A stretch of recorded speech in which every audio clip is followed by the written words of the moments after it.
तो पिछले टॉपिक में हमने पढ़ा था कि एक करंट कैरिंग स्ट्रेट वायर है। This is a current carrying straight wire.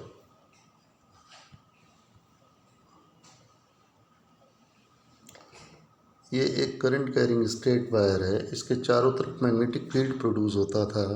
मान लो ये पॉइंट है, इस पॉइंट पर मैग्नेटिक फील्ड अराउंड इट। तो इसके चारों तरफ मैग्नेटिक फील्ड प्रोड्यूस है। उसकी डायरेक्शन पता करने के लिए आपने देखा था कंसेंट्रिक सर्कल्स के फॉर्म में होती है। The direction of magnetic field at A point around the current carrying wire is in the form of concentric circles. अब कंसेंट्रिक सर्कल्स ये क्लॉकवाइज या एंटी क्लॉकवाइज, तो इसके लिए आपने पढ़ा था कि राइट हैंड थंब रूल या Maxwell right hand screw rule से हम इसकी डायरेक्शन पता कर सकते हैं। तो उस रूल के अकॉर्डिंग ये था कि आपने मान लीजिए एक करंट कैरिंग वायर है, तो आपको बताया गया था कि imagine that you are holding this current carrying wire in your right hand in such a way thumb is in the direction of current. तो थंब को करंट की डायरेक्शन में करके जब आप इसको फोल्ड करते थे फिंगर्स कुछ इस डायरेक्शन में, इस वायर को पकड़ने के लिए जिधर फिंगर टर्न होती थी वो डायरेक्शन मैग्नेटिक फील्ड की डायरेक्शन होती थी अराउंड द वायर। अब ठीक है, आपने मैग्नेटिक फील्ड पता कर लिया कि हाँ मैग्नेटिक फील्ड प्रोड्यूस होता है, उसकी डायरेक्शन पता कर ली, लेकिन अब बात आती है कि इसकी स्ट्रेंथ कितनी होगी। How the strength varies near a point on the current carrying wire, magnetic field strength. So मान लो ये एक वायर है, इस पॉइंट पर आप यहाँ पर इस पॉइंट पर आपने एक मैग्नेटिक कंपास को रख दिया। ये मैग्नेटिक कंपास सपोज आपने यहाँ रखा हुआ है। यहाँ पे जब ये वायर की डिस्टेंस सपोज r है, इसमें करंट पासिंग I है, तो मैग्नेटिक फील्ड दो बातों पे डिपेंड करता है। पहला फील्ड, तो अगर ये करंट की वैल्यू बढ़ाओगे पहला फैक्टर, तो मैग्नेटिक फील्ड को B से रिप्रेजेंट करते हैं, B directly proportional to I। आप नोट कर सकते हैं फर्स्ट पॉइंट में B is directly proportional to I in this way. और सेकंड पॉइंट, अब देखिए क्या किया आपने, जब यहाँ से हम इस डिस्टेंस को बढ़ाएं, सपोज ये पॉइंट A है जहाँ पर आपने कंपास रखा, दूसरा बच्चा आता है वो B पॉइंट पर कंपास को रखता है और अब कहता है ये कंपास और इन दोनों कंपास में कौन सा कंपास ज़्यादा डिफ्लेक्ट होगा अगर करंट की वैल्यू सेम रखें। तो जब डिस्टेंस बढ़ी तो मैग्नेटिक फील्ड का स्ट्रेंथ एट ए पॉइंट घटता जाता है। वैसे भी आप देखिए कि इस वायर के जितना क्लोज आओगे उतना ही ज़्यादा स्ट्रॉन्ग मैग्नेटिक फील्ड, जितना दूर जाओगे वीक। तो दूसरा फैक्टर हो गया B is inversely proportional to R, meaning distance of point from the wire. These are the two factors on which strength of magnetic field produced by a current carrying wire nearer to it depend. So by collectively these two you can write B is directly proportional to I upon R, where I is the value of current and R is the distance of point from the wire. So this was the strength of magnetic field produced by a current carrying wire. अब आपने मान लीजिए इसको एक circular loop में बदल दें, इसी वायर को हम एक सर्कुलर लूप में बदलें, तब हम मैग्नेटिक फील्ड कैसे प्रोड्यूस होगा उसमें। मान लीजिए जो भी लेंथ का आपका वायर था उसको आपने इस तरीके से यहाँ से आपने एक सर्कुलर लूप के फॉर्म में टर्न कर दिया और इसके दोनों एंड को आपने बैटरी से कनेक्ट कर दिया। तो देख रहे हैं आप इसमें करंट की डायरेक्शन, क्योंकि पॉजिटिव टर्मिनल इधर कनेक्ट किया गया है, ये पॉजिटिव हो गया, तो करंट की डायरेक्शन इस तरीके से क्लॉकवाइज डायरेक्शन हो गई। अब करंट की डायरेक्शन हुई, इसके पास में जब कोई कंपास लेके आओगे तो वो डिफ्लेक्शन शो करता है। डिफ्लेक्शन की डायरेक्शन पता करने के लिए कि मीन्स डिफ्लेक्शन किधर होगा, वो अगर आपने कंपास यहाँ पे रखा, डिफ्लेक्शन शो कर रहा है, करंट की डायरेक्शन रिवर्स कर देते हो, डिफ्लेक्शन की डायरेक्शन भी रिवर्स हो जाती है। लेकिन अब यहाँ पर हम देखें कि वो मैग्नेटिक फील्ड जो प्रोड्यूस होंगी, वो मैग्नेटिक फील्ड की डायरेक्शन कैसे हम रिप्रेजेंट कर सकते हैं अराउंड दिस वायर। तो उसके लिए अब देखिए राइट हैंड थंब रूल ही हम यूज करेंगे। How can we find the direction of magnetic field produce by a circular loop. तो उसके लिए जब वही राइट हैंड थंब की डायरेक्शन पता करोगे तो जो लेफ्ट साइड में इस लूप को स्मॉल स्ट्रेट वायर के फॉर्म में मिला हुआ मान सकते हो। Let this wire is a combination of number of small pieces of wires, small straight segment.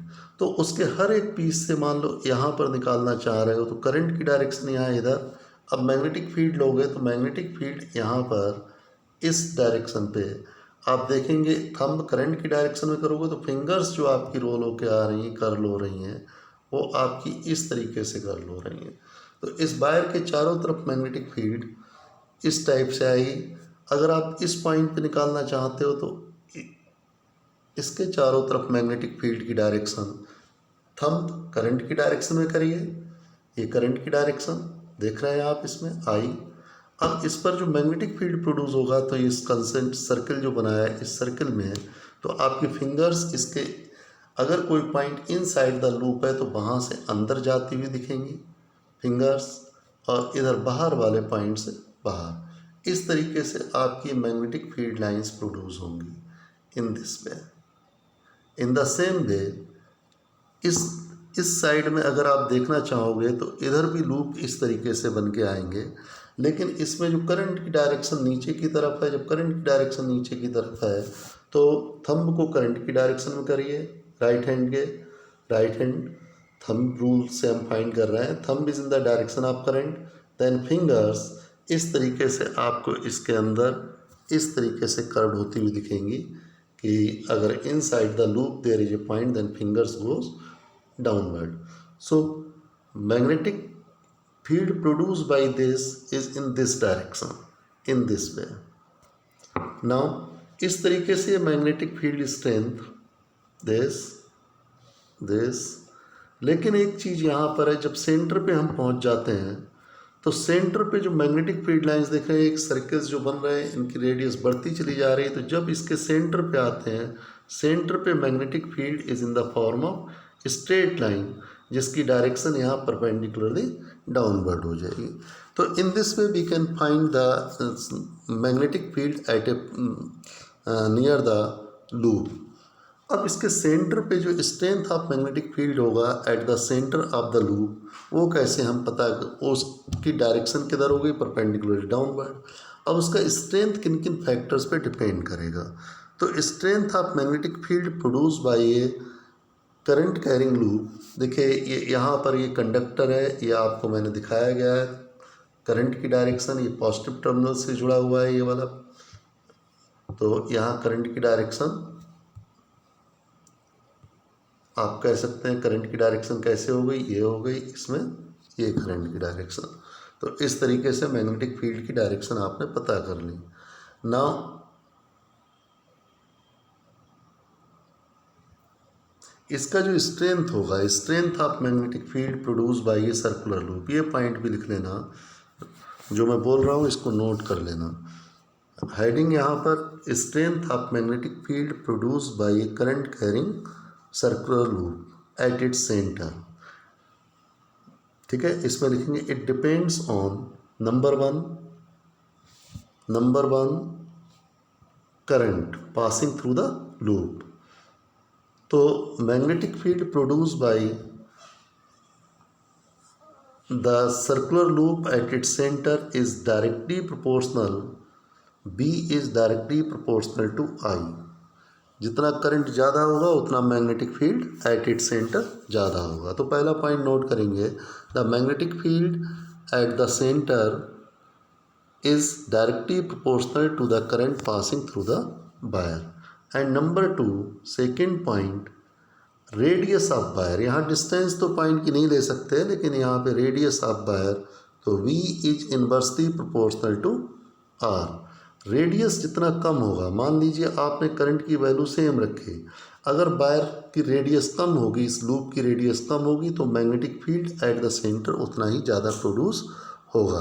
तो increasing the radius the strength of magnetic field at the center of loop will decrease, and by increasing the current the strength of magnetic field produced by the loop increases. So these are the two factors जो आपने उसमें भी same ही factor थे, ये B is but here r is radius. In straight wire r was the distance at a point. सो इस तरीके से ये आपको समझ में आ गया कि इस तरीके से strength of magnetic field depend करती है. Now magnetic field due to a current carrying solenoid. इससे पहले हमको ये समझना पड़ेगा सोलेनाइड होती क्या है, व्हाट इज सोलेनाइड. तो सोलेनाइड की डेफिनेशन में मान लीजिए अभी आपने ये स्ट्रेट वायर को एक सिंगल लूप दिया था.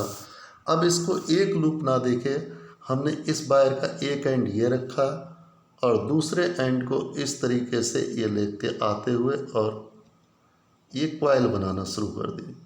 जस्ट लाइक स्प्रिंग की तरह ये कॉइल बन के आ जाएगी. तो इस तरीके से ये जब कॉइल आएगी, इंसुलेटेड कॉपर वायर है और यहाँ से इसके एक सिरे को पॉजिटिव टर्मिनल से दूसरे को नेगेटिव से आप यहाँ बैटरी लगा सकते हैं.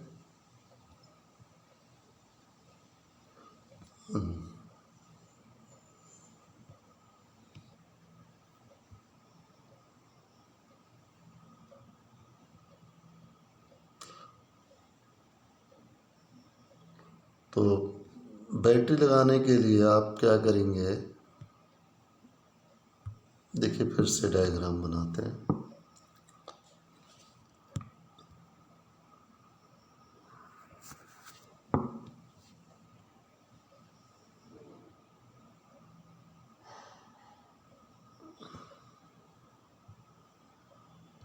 इस तरीके से आप आ गए और यहाँ पर आपने बैटरी कनेक्ट कर दी.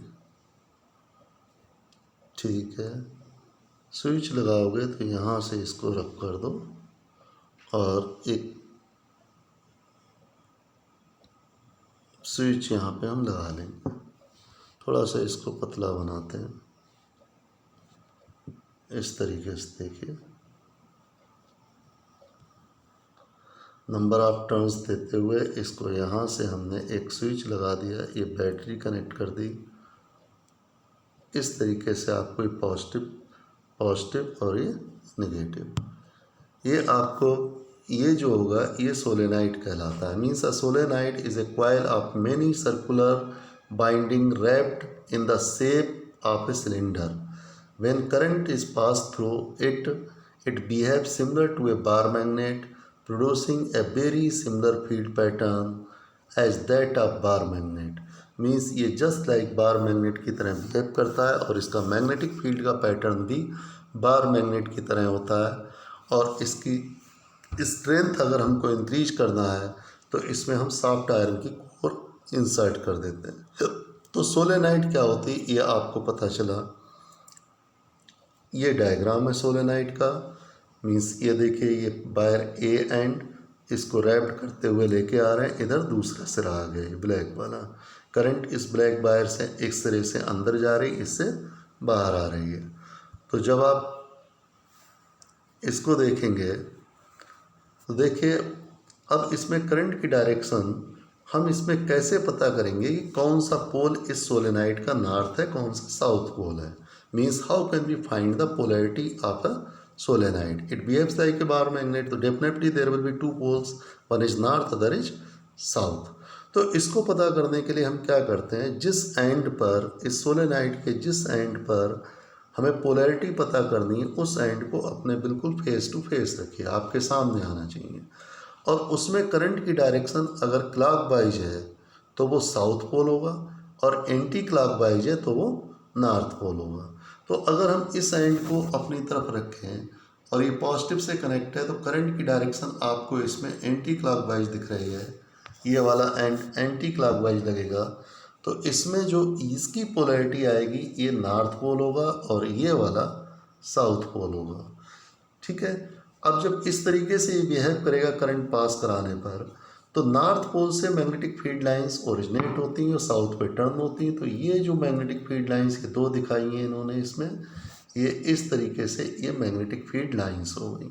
Means number of field lines will originated in this way and in the form of concentric circle they will go towards south. In this way the magnetic field lines will be originated. Understood. तो this is the solenoid. अब बात आती है कि इस solenoid से ठीक है आपने पोलैरिटी पता कर ली, आपने पता किया सोलेनाइड होता क्या है। Solenoid is a long coil of insulated copper wire which is binding around a soft iron core. Core use भी कर सकते हैं, नहीं भी। And it produce a magnetic field similar to a bar magnet. तो वो आपको ये बताया। अब बात ये आती कि इसकी स्ट्रेंथ जो सोलेनाइड से जो मैग्नेटिक फील्ड प्रोड्यूस हो रहा है उसकी स्ट्रेंथ किन किन फैक्टर्स पे डिपेंड करेगी। तो पहला फैक्टर हम यहाँ देखें, यहीं पे लिखते हैं, अलग से नोट डाल लीजिएगा क्योंकि ये नोट इसमें नहीं है। Factors affecting the strength of magnetic field produce by A current carrying solenoid. Heading हो गया factor affecting strength of magnetic field produce by a solenoid. Field produced by a solenoid. ये नोट करेंगे copy में, ये इसमें word file में नहीं है, अलग से नोट करना है इसको। ठीक है, ये हेडिंग हो गई। ये दो फैक्टर पे डिपेंड करता है। नंबर 1 डालेंगे, फैक्टर नंबर 1 यहाँ पे डालेंगे।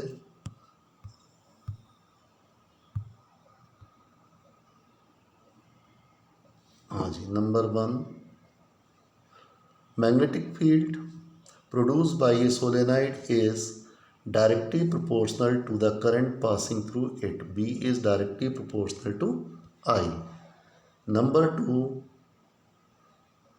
B is directly proportional to number of turns in the solenoid. N is where N equal to number of turns, कि जितने टर्न्स ज़्यादा होंगे उतना ही मैग्नेटिक फील्ड स्ट्रांग होगी। And number 3, it depends on radius जितना कम होगा उतना मैग्नेटिक फील्ड ज़्यादा होगा। तो ये तीनों पॉइंट नोट करेंगे आप। पहला, magnetic field is directly proportional to current, that is B is directly proportional to I. Second, magnetic field is directly proportional to number of turns. And number 3, magnetic field is inversely proportional to radius of the solenoid. ये 3 point आप note कर लें। उसके बाद इसमें लिखेंगे that is B is directly proportional to N I upon R, strength of magnetic field produce by a solenoid. तो direction आपको पता चल गया, स्ट्रेंथ कितना होगा। देखिए है क्या इसमें, जो जितने भी इसके कंसेंट्रिक सर्किल हैं, भाई इसमें भी तो सर्किल बन रहे हैं ना, जो वायर के लूप बनाए हैं। तो हर एक वायर का एक लूप जो है वो एक इस तरीके से रिंग की तरह मान के चल रहे हैं। तो इसके सेंटर पे मैग्नेटिक फील्ड अगर देखोगे तो वो सेम डायरेक्शन में आएगा। जो इस पे आएगा भाई इसके ऊपर वाले पे आएगा। ईच रिंग या each loop produce magnetic field in the same direction. ठीक, अब सेम डायरेक्शन में मैग्नेटिक फील्ड है और वैल्यू भी सेम होगी। जितना एक लूप से मैग्नेटिक फील्ड प्रोड्यूस होगा उतना दूसरे से, उतना ही तीसरे से।